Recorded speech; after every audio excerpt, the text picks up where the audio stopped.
nyo. Nandito muli ako para muli pong mag-share sa inyo. Ang share ko po ngayon kung paano magpatong ng bonsai sa bato. Ito po itong red baliti na to. Papatong ko po siya sa bato. Ito po yung kung napanood nyo po yung siyang video nito. Ito po yung kinat ko doon na sanga. Itong sanga po na ito, di ba pag ang baliti ho naman, nagkakaugat siya sa kahit yung mga branches na nagkakaugat po siya. Ito po yung may ugat na po siya.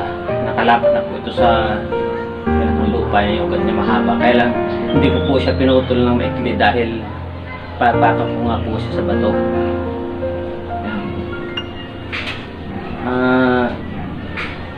Mabubuhay na po ito dahil may ugat na po siya ipapatong po siya ngayon sa bato.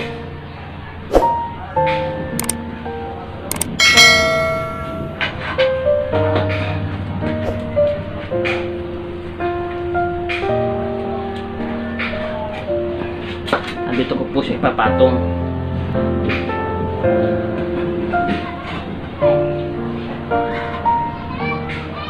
Nilagyan ko nga lang po siya ng mga pupa dahil para daanan ho ng kanyang mga ugat.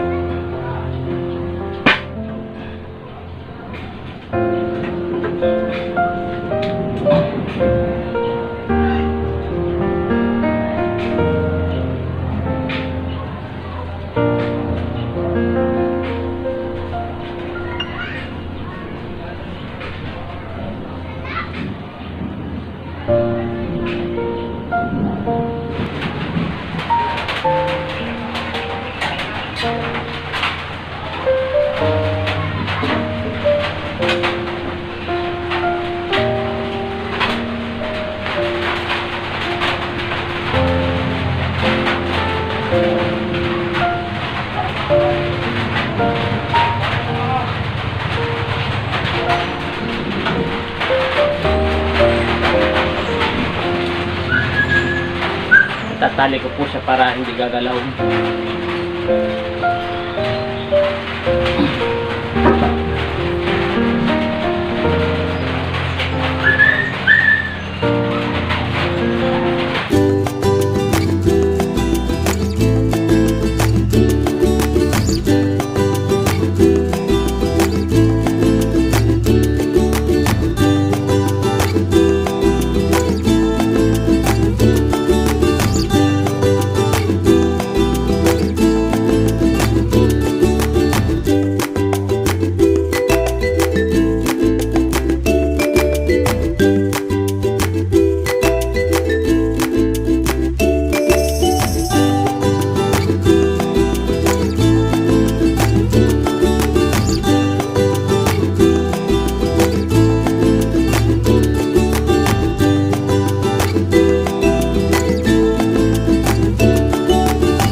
Ayan, so dito ko muna po sa samantalang lalagay ang training pack po niya.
siya.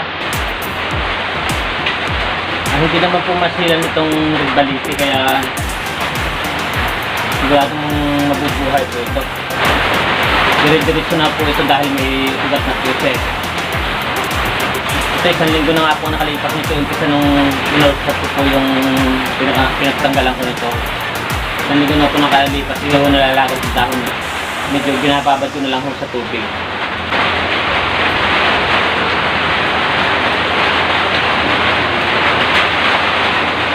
Kung halimbawa magpapatong po kayo ng bonsai sa bato, pwede ho siyang paugatin muna ho sa isang paso o kaya sa mas mataas na paso kahit sa mga anti-bottles o ng mineral water. Medyo mataas siya para yung ugat ho niya dito sa baba.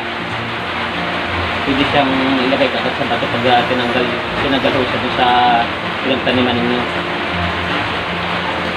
Pwede rin namang ipatong nyo na ho siya diretso sa bato. Tapos saka lagyan ho ng lupa sa palibot niya.